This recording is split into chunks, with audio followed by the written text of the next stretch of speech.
Hey guys, what's up? What's good? Yes, it's your boy Taki, spelled Alkieee, as much as you want to put in there. Yes, I have with me. I think I've done this. Program more with pre this period and everything. But yeah, I was with Paul Wee. Paul, what's up? What's good? Awesome, I'm amazing. It's just because I'm around for the time being, I know, right? It's just I don't know why these guys they're being lenient with you. I don't buy them. I don't pay them off. I'm not asking like. I've paid them off. Because that guy last year, people that have started your dragging. You are not dragging I credit them every week. So people collect right? I credit them every week. You pass scam. All of you pass scam. Okay, so we have amazing guys to talk about today on reaction. Yeah, I'm talking about Benson and Rema. I think they came out almost similar period. Yeah, maybe one before one, like very slight and everything. How would you rate their growth so far? Talking about Buju Benson and Rema. I think it's been actually sporadic for Buju Benson than Rema. Rema, of course, has been in the scene for quite a while. Of course, we understood the emergence in the guise of the Prince bringing him to the spotlight and the takeover, which is now the Maven, global entity. So, of course, their growth have been, to me, I could say it has been fairly very good.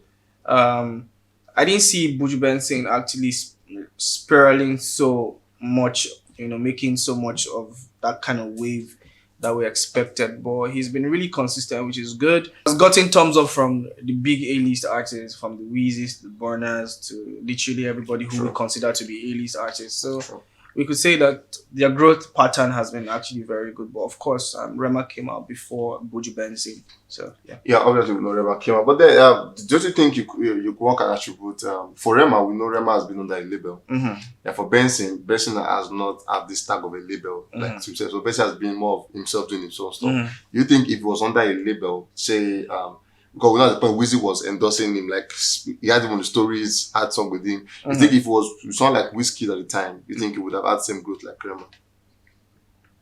I would not want to believe that, because the music scene has actually evolved so much so that an artist can actually be very independent and thriving and doing so well. True. And then you don't need a label, so to speak. All you just need a label for is just the structure that it provides. True. But if you're good, you're turning out good music, like everybody going to put their eye on top you now. You get me? So that's what Buju has been able to do consistently, dropping good songs. Of course, we know he has obviously been with Burna for quite a while. So we can actually tie Buju's emergence to Burna, and of course, we've seen how he has been able to separate himself almost immediately from all the conversation. That guy, a very smart guy, and then he's like saying, "Oh, I'm on this P on my own. So credit me, man. Give me the credit that I deserve." So yeah, safe to say that. But I don't think that if Buju was in a label, it would have been different. Well, maybe for structure, but the individual, you have to come correct. And Buju has come correct, back to back, releasing, for lack of, because we're on camera, I can't say what I'm about to say. It's like I know but you know me, like it's been hard. So it's been really going hard. So yeah, I don't think that, I don't want to say that if he has to be in a label, that means his growth pattern would have, served way better than Rema's now. Okay, so Paul is saying, in case you didn't hear what this, I'm going to say to you. So he's saying whether or not Buju was in label, what Buju would do, Buju would do the same thing he's doing now. Yeah, even so nothing too different from what he's doing and everything. No. That is what he had just said. So in case you support Buju and you feel differently, please come and attack him. I'm calling you guys my Anyways, moving on, we saw at point we're gonna rush to something because we have a very, very interesting to talk about. Very interesting. So we saw where he came out on the cover with people on this one, amazing one. Follow up to this was when he dropped this, then Ruga dropped his own. We won't talk about that one, but that's like another conversation on his own. Yeah, Benson versus Ruga. When Ruga came through that one. We also saw where at the Sound City MVP, the Fuse came through with that one for the best collaboration with the song Finesse. Amazing one at the time they did that. Moving on, we saw where, talking about Goa Galada. Amazing. I think at the point this song was on top one, yeah. And then people were dragging the song like, no, you don't deserve to be on top one. Now, there were why? Waiting with the agitation. There were songs that were on that list. We had Stability. We had Yoga was on number 3 or number 4. Whiskey dropped one with Abracadabra and but Rexy. So this song dropped like a day they're about second day of number one. I feel like, you know what, Abba. Some person have not even discovered that he dropped a song. Because we had like a tweet thread. So people are like Benson and Farm. Now, do you agree with that school of thought? Benson and Farm, streaming Farm and everything. Or do you think the song deserves to be on number one? I'm not going to deny that there are no streaming farms. There are obviously like streaming farms, but that song is fire, bro. I mean, if you disagree with me, come in the comment section and let's talk about it, because that song is fire. First time I heard it, the bounce is crazy. Like the intro to the song is amazing, and of course we know the people on the song also. Kiss Daniel. Shey Vibes. And these are guys that are actually like churning out good music right now that a lot of people are listening to. So you can't tell me that there is some type of... I'm not going to say that there are no streaming farms. I don't want to talk about that. I don't have the details to that. But I'm telling you for facts that that song is fire. And trust me, Buju Benson did his thing on that song and it was fire. Everybody who dropped a verse, from Shey Vibes to the almost inevitable Kiss Daniel. Like anytime Kiss Daniel drops a song, see, I'll tell you for free, Kiss Daniel does not have a bad song. 100%. So 100%. Buju was very, very correct with selecting the kind of people he wanted on that track. And that record is a hard, soft, sweet sound. And trust me, it deserves to be on number one. It deserves to stay there. I don't know what the numbers are currently, but I think that at the time where it was doing the numbers that it did, it deserved it. So let's not talk too much about that, bro. Let's not talk too much about that. Let me repeat what he said so that you guys should understand. So he's saying, you put that says streaming farm, said it's not true. That is not streaming farm. That song deserves number one. In other words, if you think it's streaming farm, you say shut up. That it is not streaming. No, they talk with you, I don't talk, man. Not going to drag me up on that. What I say. Anyways, come for me. Anyways, please come for me. When I moved on from that one, we also have another guy. Like I said, it's a joint reaction. We also have another guy called Rema. Like you said, Rema has been doing good. Now you started with that. Rema has been doing good. Everything. Right. You know, it's funny because on Rema's fan page, the Rema news and everything, you check now. You see, like a breaking news. Rema song "Calm Down" hit 300 millions like 2 minutes ago. Yeah. You go back, like after like 2 hours, check again. You see another one again. Rema 2 platinum, and check again. Rema 2 diamond. Like he has been doing this like I think per day, he has like two new records like every day. Now, a lot of persons are we have this one where it's even written here. It said following the performance at the NBA All-Star game. Now, do you think this growth is having is because of the performance at the NBA game, or you think it was one that was going to come regardless of the game? It's a bit dicey. It's two sides of the coin, and then we have to take it very we have to actually look at it as it is. Now, there are different elements that could support a song to become like a global hit in that sense. The song is already a global hit anyways. True. But there's some type of spotlight that can come on a song and then everybody starts to listen again. But the people who haven't heard it before, then they can just pick it up from someone and start to say, oh, I never really heard this song before. Oh, I heard this song before, but never really paid attention to it. Then let me listen again and stuff. This same thing happened with CK. Yeah, with that Love One City. Love One City. We know what happened at the Met Gala where somebody played the song, and then the Met Gala is huge. It's one of the biggest events in the world, and of course everybody started to say, oh, who's this guy? And then the light just shone on him, and then we know how that went. Bro. It was crazy. The numbers were crazy. So it's exactly the same thing that happened with CK, with Love One City, and then it happened so fast for him because at the Met Gala the song came up and people were like, oh, this sound, and of course he had that kind of Indian type vibe and everything. So it was like, oh, who's this guy from Africa, and all that stuff. And then things just really like blew. So I could also say that positioning is actually very, very important, and where your song is being played or where your song is heard. So yeah, that song came up.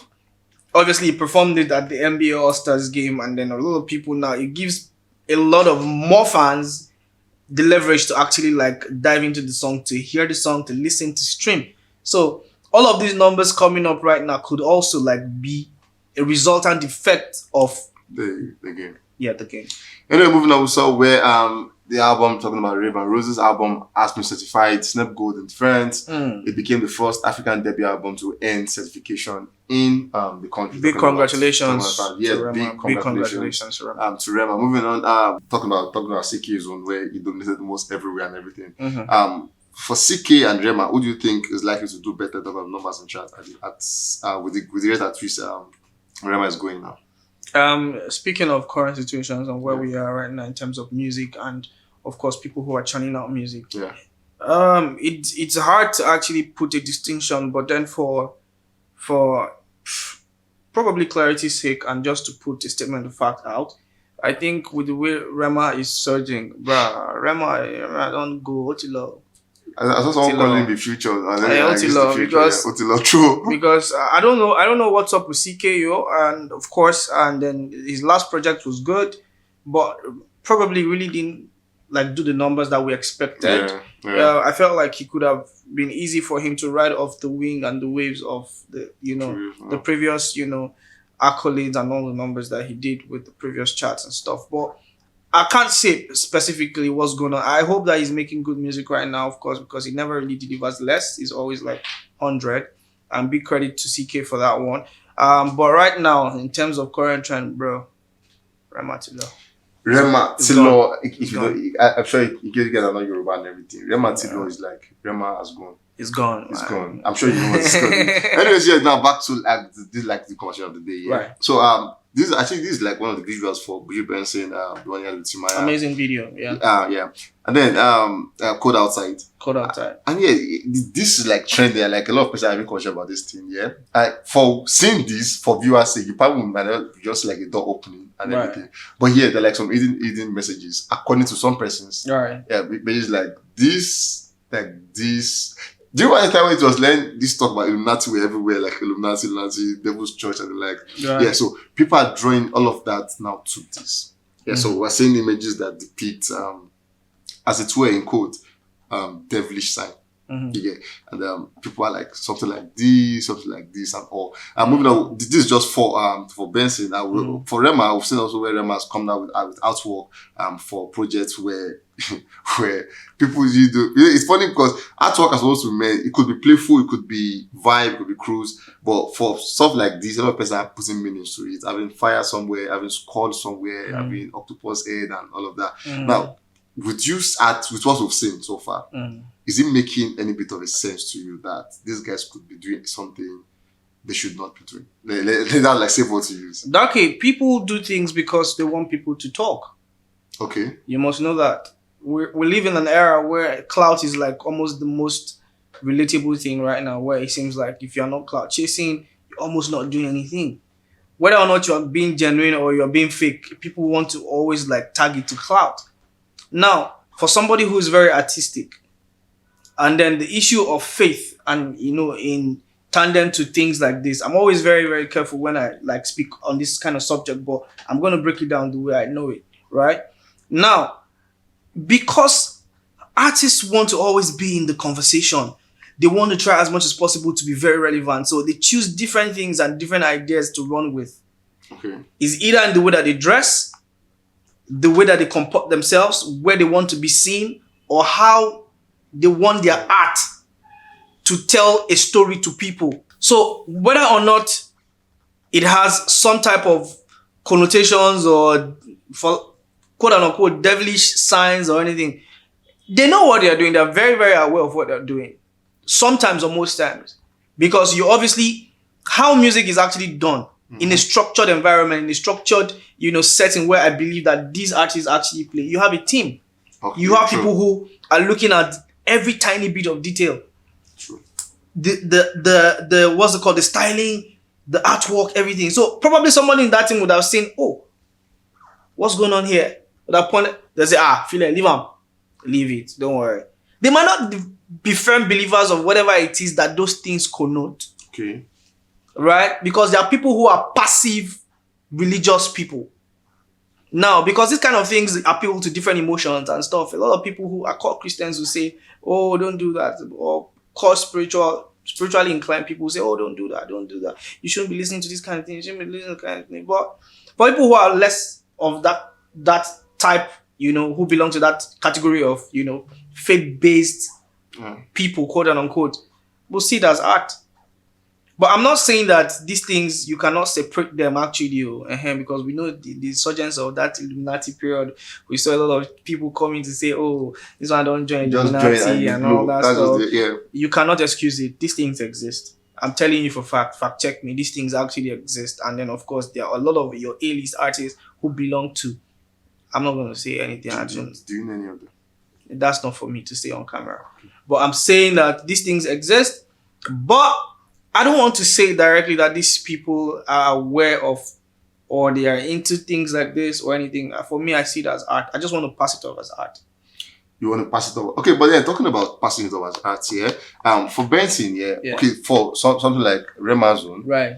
You could pass this off as art because this is like the first thing you see when you get to his music, right? Like the first thing. Right. These are not classified images; they are open. It's everybody is seeing it. Right. But then back to a Benson Zone, this is classified, right? Because it is not. It's not the artwork. Right. Yeah. You know, it's similar to that video Rihanna did at the time that blew up. I think she had Chris Brown, whatever. Like, you could, the video, if you're not careful enough, the band will not see it. So you have to be very, very careful. It just flashes and you get, this was something like, a lot of person might not see it. Somebody actually called it out and everything. Now, for Rema, we could say artwork. We could say, it's just tech, we vibe and quick, we just for us to talk about. But this was not for us to talk about because it was hidden. If we wanted to talk about it, we would have put it probably on the artwork or something.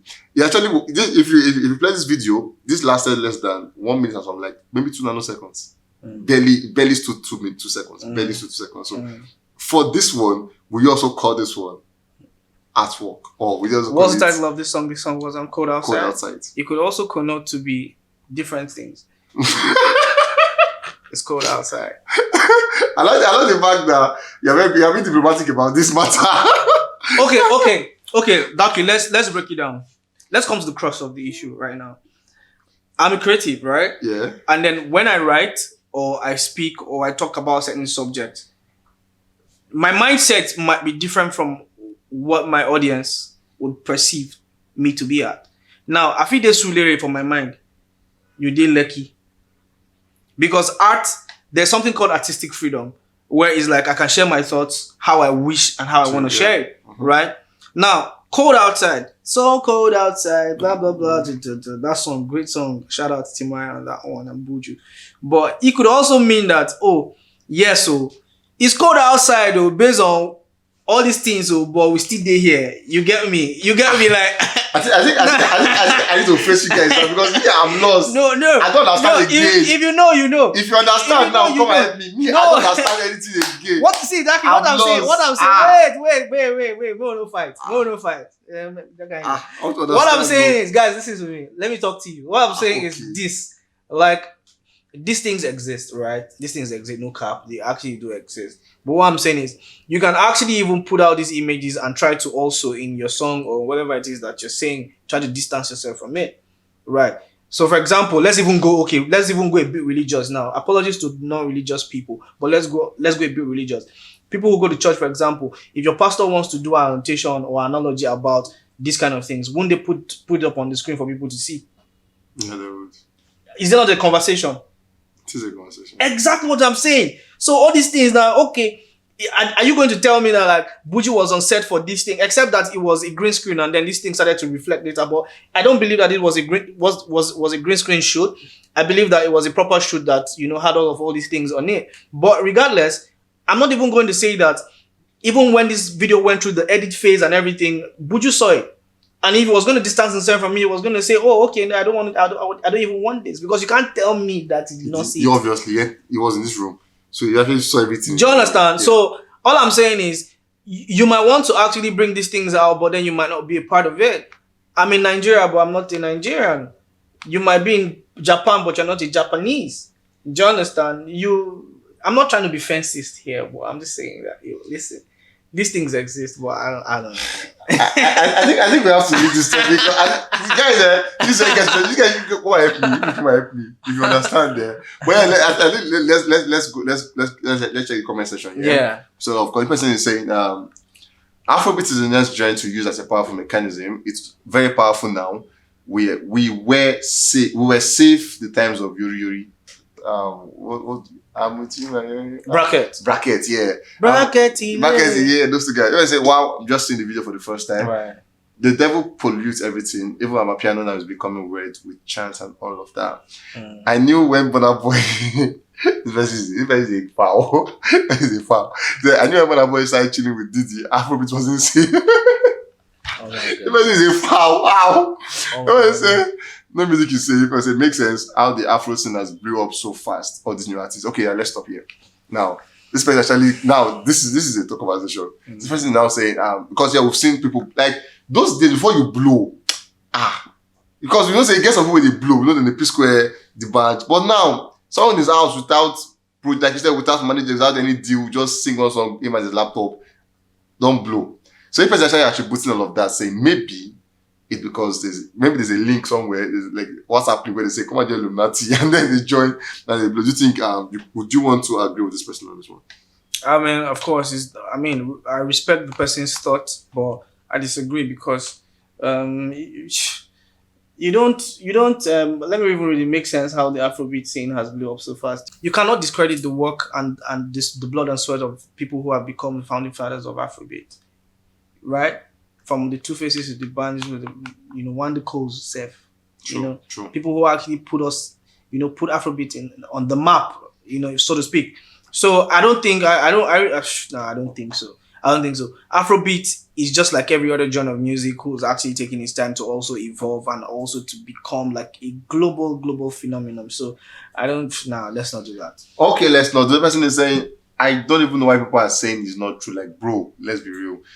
Since Hollywood got a piece of it, the artists have been influenced in this way and it's starting to look awkward. You know what I mean? I was laughing throughout this, like, I won't lie. The person is saying, you are not being over the top. It's true. I don't even know why people are saying it's not okay. Yeah. This person is saying for Anna, yeah, she is actually saying she thinks it's 100% true. How do I say it in a way that won't be offensive? She said Illuminati is true, and she feels that some Afrobeat artists are already in it, according to Anna. But yeah, guys, I'll let you guys join the conversation. Yeah. I've tried my best to listen to Paul Way, but I swear I don't understand. I'm not gonna lie to you. But yeah, you guys come and help me understand. Let me see what you understand about this thing. Now, do you think all of this really makes sense to you? Saying Afrobeat artists are now aligning with the Illuminati guys, or you think it's just cruise and vibe? Let's just vibe about it. Don't overthink it. I'm actually very interested in your comments. I Sincerely, really want to see what you I've guys got this think one. about I'm going to read this one. I'm going to be on this one sincerely. I really want to So see let me see what you guys think. Or you think it's just cruise and vibe? With emphasis on Rema and Buju BNXN.